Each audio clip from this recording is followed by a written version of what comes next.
பாராளுமன்றத்தில் ஒரு தலைவராக இல்லாத பொழுதும் அல்லது ஒரு உறுப்பினரையை கொண்டிருக்காத பொழுதும் கட்சியின் தலைமையை தக்க வைப்பதற்காக இவ்வாறான அணுகுமுறையை மேற்கொள்வதன் மூலம் தனது பிரசன்னத்தை அவர் வெளிப்படுத்த வேண்டிய தேவை இருக்கின்றது. அதே போன்று தனது ஆளுமை குறித்த ஒரு நியாயப்படுத்தலுக்கு வருவதற்காக இவ்வாறான அறிவிப்புகள் என்பன அவருக்கு ஒரு உத்வேகத்தை கொடுப்பதாக அமையும். குறிப்பாக பார்த்தீர்களானால் தேர்தல் காலத்தின் பொழுது நிச்சயமாக இளைஞர்களும் பெருமளவிலான வாக்காளர்களும் இந்த பத்திரிகையாளர் சந்திப்புகளும் மற்றும் தனது திட்டங்கள் தொடர்பான வெளிப்படைத்தன்மை பேணலும் தான் அவருடைய அரசை கொண்டு செல்ல போகின்ற காரணிகளாக இருக்க போகின்றன. எனவே அதாவது அவர் கூறி வந்த விடயம் 2 ராம், அதாவது 2008ஆம் ஆண்டு அமெரிக்கா என்பது பெரிய பொருளாதார சரிவுக்குள் சிக்கிய பொழுது அதே போன்றதொரு நிலைக்கு கனடா செல்லாமல் பாதுகாத்தது தானும் அதில் பங்கு என்கின்ற நிலை. அதே போல பிரிஎக்ஸ் எனப்படுகின்ற ஐரோப்பிய ஒன்றியம் என அனைத்து நாடுகளும் இணைந்திருந்த பொழுது அதிலிருந்து பிரிட்டன் எக்ஸிட் ஆன பொழுது, அதாவது அவர்கள் வெளியேறிய பொழுது அந்த படுபாதகமான பொருளாதார விளைவு ஏற்படாமல் பாதுகாத்த தன்மையையும் கூறியிருந்தார். இது அதாவது வரலாற்றிலேயே கனேடிய வரலாற்றிலேயே ஒரு புதிய பிரசன்னமாக பார்க்கப்பட வேண்டும்.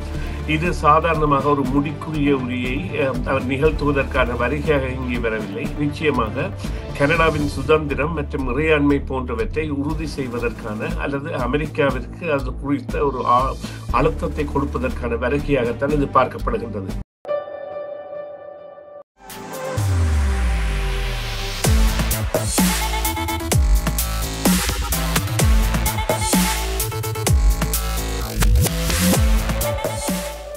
செய்தியின் பின்னணி நிகழ்ச்சியில் உங்கள் அனைவரையும் சந்திப்பதில் மிக்க மகிழ்ச்சி அடைகின்றோம்.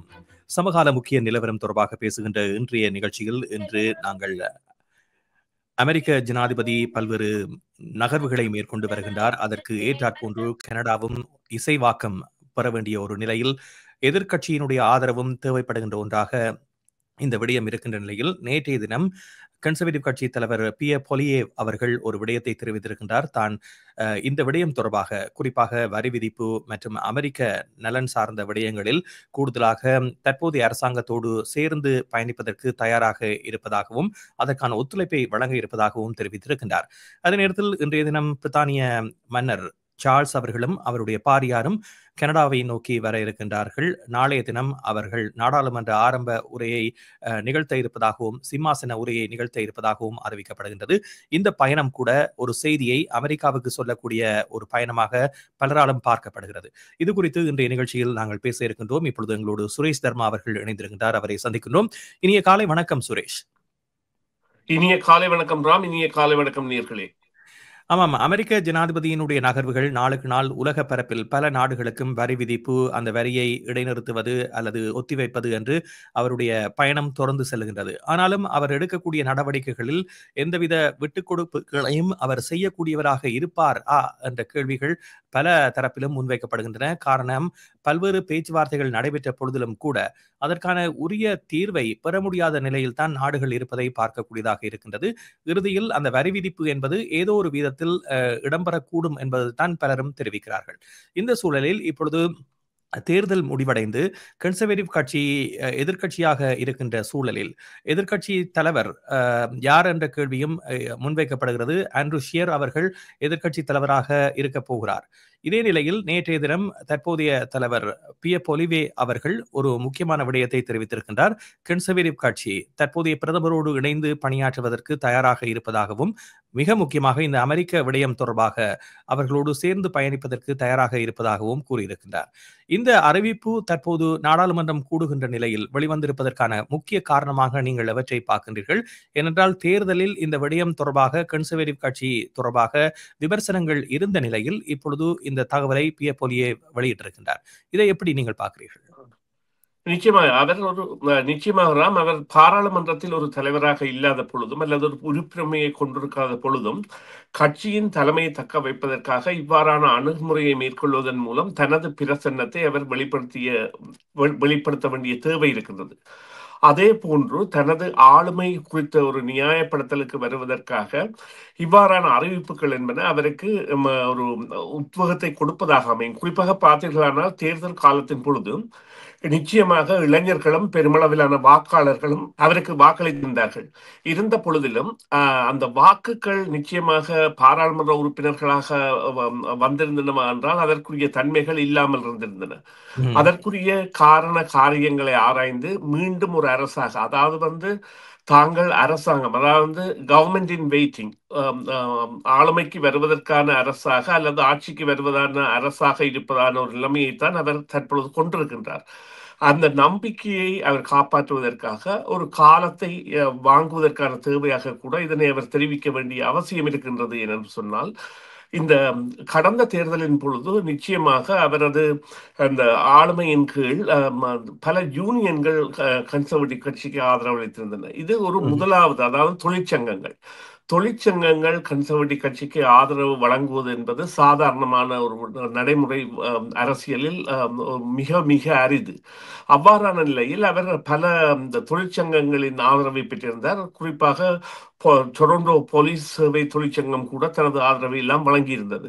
இவ்வாறாக பலரது ஆதரவை பெற்ற பொழுதிலும் அவரது கருத்துக்களுக்கு எடுபடாத தன்மை இருந்தது. அவர் மீதான சில சந்தேகங்கள் அல்லது அவர் மீதான நடவடிக்கை குறித்த தெளிவின்மை என்பன.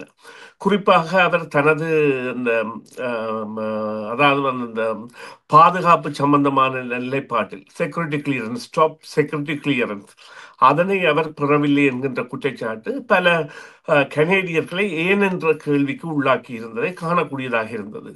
அதே போன்று மற்ற விடயங்களில் வெளிநாட்டு கொள்கைகள், அமெரிக்க விவகாரம் மற்றும் தொழிற்சந்தை போன்றவற்றில் எல்லாம் இந்த குற்றச்சாட்டுகளைத்தான் முன்வைப்பதாகவும் அதற்கான திட்டங்களை முன்வைப்பதாக இல்லாமல் இருந்ததும் தான் அதற்கான காரணங்களாக பார்க்க முடியும். சரி, இந்த நிலையில் இப்பொழுது மாகாணி அவர்கள் பிரதமராக பதவியேற்றிருக்கின்றார். அவர் ஒரு பொருளாதார வல்லுநர். இதே நேரத்தில் இந்த கனடாவை வழிநடத்தக்கூடியவராகவும் அமெரிக்க பிரச்சனைகளில் இருந்து விடுவிக்கக்கூடியவராகவும் குறிப்பாக கனேடிய தேசிய நலனை முன்னிறுத்தக்கூடியவராக இருப்பார் என்ற நிலைதான் இந்த தேர்தலில் மக்களுடைய வாக்களின் மூலமாக பிரதிபலித்திருக்கின்றது. இருந்த போதிலும் இப்பொழுது மாகாணி அவர்கள் பிரதமராக வந்ததன் பின்னர் இப்பொழுது இந்த ஐஸ் பிரேக்கர் என்று சொல்லப்படுகின்ற கப்பல் கட்டுமான துறைக்கான ஒப்பந்தங்கள் வழங்கப்பட்டிருக்கின்றன. இந்த ஒப்பந்தங்களில் குறிப்பாக உருக்கு வெளிநாடுகளில் இருந்து இறக்குமதி செய்வதற்கான ஒப்பந்தங்கள் பல பில்லியன் பெறுமதியான ஒப்பந்தங்கள் காய்ச்சாத்திடப்பட்டிருப்பதாக அறிவிக்கப்படுகிறது.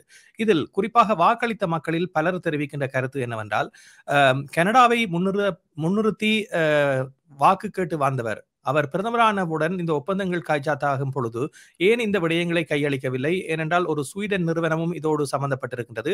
அது மட்டுமல்லாமல் வெளிநாடுகளில் இருந்து குறிப்பாக எந்தெந்த இடங்களில் கூடுதலான உருக்குகள் கிடைக்கின்றனவோ அவற்றை குறைந்த விலையில் பெறுவதற்கான ஒரு அணுகுமுறையை மாகாணியினுடைய அரசு இந்த ஒப்பந்தங்களினூடாக வெளிக்கொண்டு வந்திருக்கின்றது. இதனால் கனடாவில் உற்பத்தியாகின்ற உருக்கை அவர்களே புறக்கணிக்கின்ற ஒரு நிலை வந்திருக்கின்றது என்ற ஒரு குற்றச்சாட்டை முன்வைக்கின்றார்கள். இப்பொழுது அவர் தொடர்ந்து இந்த நாடாளுமன்றம் அமைய போகின்ற தருவாயில் இவ்வாறான விமர்சனங்கள் வருவது என்பது அவருடைய அரசு மீதான ஒரு சந்தேக பார்வையை ஆரம்பிப்பதற்கான ஒரு துளிராக பார்க்கக்கூடிய ஒரு சந்தர்ப்பத்தை ஏற்படுத்தி இருக்கின்றது. இந்த நிலையில் எவ்வாறு மாகாணி செயற்பட போகிறார்? தான் வழங்கிய வாக்குறுதிகளை தொடர்ந்து முன்னிறுத்தி உழைக்கப் போகிறாரா, அல்லது அவர் இந்த தேர்தல் வாக்குகளுக்காக இந்த விடயத்தை கூறியதாக இந்த விடயங்கள் மாற்றம் பெறும் என்று நீங்கள் நினைக்கின்றீர்களா? நிச்சயமாக இங்கே மாகாணிக்குரிய தேவை என்னென்றால் வெளிப்படை தன்மை பேணுதல். நிச்சயமாக பொருளாதார ஒரு நிபுணராக இருக்கின்ற நிலையில் அவர் இந்த முடிவுக்கான ஒரு காரணத்தை வைத்திருக்க வேண்டும். தேவைக்கு, அதாவது ஏற்றுமதிக்கான தேவைக்கான உருக்குகள் தற்பொழுதும் கிடைக்கின்றன. அவை ஏற்றுமதி செய்யக்கூடிய நிலையில் இருக்கும் பொழுது வேறு நாடுகளில் இருந்து மலிவாக கிடைக்கின்ற உருக்கை அவர் இறக்குமதி செய்வாராக இருந்தால் அது ஒரு பாராட்டப்படக்கூடிய செயற்பாடாக அமையும். ஆனால் அது குறித்த தெளிவுத்தன்மையை அவர் நிச்சயமாக விளங்கப்படுத்த வேண்டும். அவருடைய இந்த பத்திரிகையாளர் சந்திப்புகளும் மற்றும் தனது திட்டங்கள் தொடர்பான வெளிப்படைத்தன்மை பேணலும் தான் அவருடைய அரசை கொண்டு செல்ல போகின்ற காரணிகளாக இருக்க போகின்றன.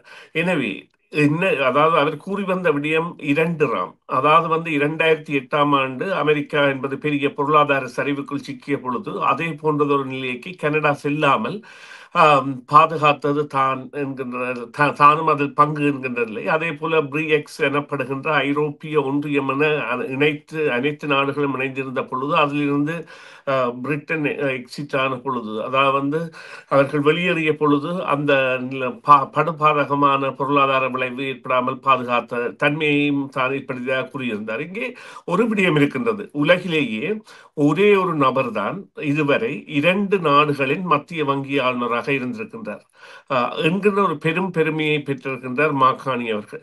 ஆனால் அவருடைய நடவடிக்கைகளின் பொழுது அவர் செய்கின்ற செயற்பாடுகள் எவ்வாறு கனேடியர்களுக்கு நன்மை தரும் என்கின்ற பகிரங்க வெளிப்பாட்டுத்தன்மை, அதாவது வெளிப்படைத்தன்மை பேணுதலை அவர் நிச்சயமாக மேற்கொள்வார் என்று நம்புவோம் என்று சொன்னால், அவர் அவ்வாறு இல்லாவிட்டால் அவரது ஆளுமை என்பது உடனேயே குறைய தொடங்கிவிடும்.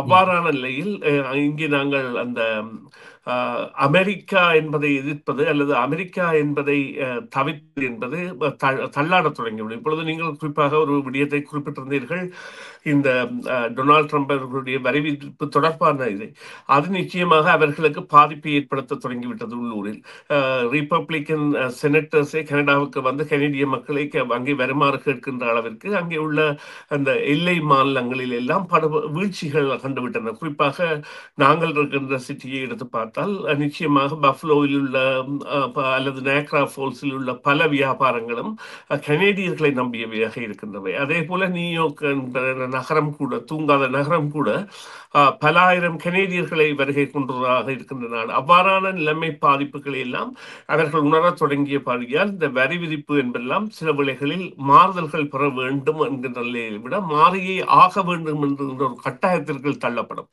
அவ்வாறு தள்ளப்படுகின்ற பொழுதுகளில் இவருடைய இந்த வெளிப்படைத்தன்மை பேணல், இதற்காக இவ்வாறான தெரிவுகளை தான் மேற்கொண்டேன் என்கின்ற விடயம்தான் இதனை மேற்கொள்ளும் என்று நம்பலாம். சரி, இன்றைய தினம் மதியம் அளவில் மன்னரும் மகாராணியாரும் கனடாவுக்கு வர இருக்கின்றார்கள். நாளைய தினம் நாடாளுமன்றத்தில் அவர்கள் பேச இருக்கின்றார்கள். மிக முக்கியமான ஒரு சந்திப்பாக இந்த சந்திப்பு பார்க்கப்படுகின்றது. அவருடைய வருகை என்பது பல செய்திகளை உலகுக்கு சொல்லக்கூடிய ஒன்றாக இருக்கும் என்றும் எதிர்பார்க்கப்படுகின்றது. 1977ஆம் ஆண்டுக்கு பின்னர் இவ்வாறான ஒரு நாடாளுமன்ற ஆரம்ப நிகழ்வில் கலந்து கொள்ளுகின்ற மன்னரனுடைய பிரசன்னம் எவ்வளவு முக்கியத்துவம் வாய்ந்தது? இது அதாவது வரலாற்றிலேயே, கனேடிய வரலாற்றிலேயே ஒரு புதிய பிரசன்னமாக பார்க்கப்பட வேண்டும். இது சாதாரணமாக ஒரு முடிக்குரிய உரியை அவர் நிகழ்த்துவதற்கான வருகையாக இங்கே வரவில்லை. நிச்சயமாக கனடாவின் சுதந்திரம் மற்றும் இறையாண்மை போன்றவற்றை உறுதி செய்வதற்கான அல்லது அமெரிக்காவிற்கு அது குறித்த ஒரு அழுத்தத்தை கொடுப்பதற்கான வருகையாகத்தான் இது பார்க்கப்படுகின்றது. இப்பொழுது அமெரிக்க அதிபர் டொனால்ட் ட்ரம்ப் கூட அரச பரம்பரையுடன் ஒரு நட்பு பேணுபவர் அல்லது மரியாதை செலுத்துபவர் என்கின்ற வரையில் இவர்களுடைய ஆளுமை கருத்துக்கள் என்பன நிச்சயமாக அவர்களுக்கான ஒரு செய்தியை சொல்லுவதாகவும், வரலாற்றின் பதிவுகளில் ஒன்றாக கனடா என்பது சுயாண்மை உள்ள, சுயநிர்ணமை உள்ள, ஒரு இறையாண்மை உள்ள தேசம் என்பதை கட்டியம் கூறுவதாகவும் இது அமைந்திருக்கின்றது.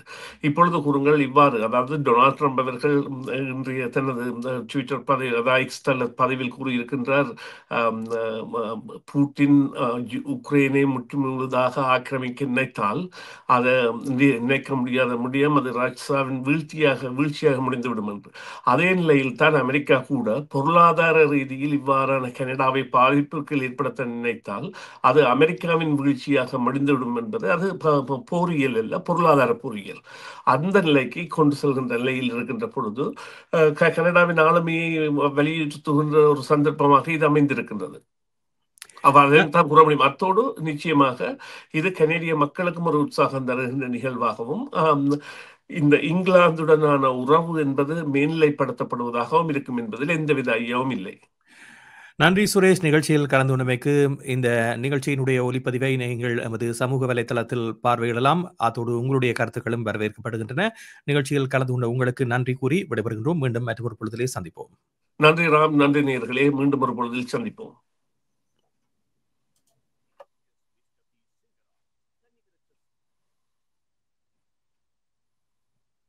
ABS Mr. P. Singaraj.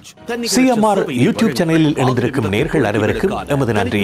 Comments பகுதியில் உங்கள் கருத்துக்களை தெரிவிக்க தவறாதீர்கள். முக்கிய செய்திகள், காணொளி தொகுப்புகள், நேர்காணல் என பலதரப்பட்ட அம்சங்களையும் உங்களுக்காக தருகின்றது CMR யூடியூப் சேனல். CMR என்று சர்ச் செய்து எமது யூடியூப் சேனலை சப்ஸ்கிரைப் பண்ணுங்கள். உங்கள் உற்றார் உறவினர் நண்பர்களோடும் இந்த காணொளி தொகுப்புகளை பகிர்ந்து கொள்ளுங்கள். அருகில் இருக்கின்ற முக்கிய காணொளி தொகுப்புகளையும் தவறவிடாமல் பாருங்கள்.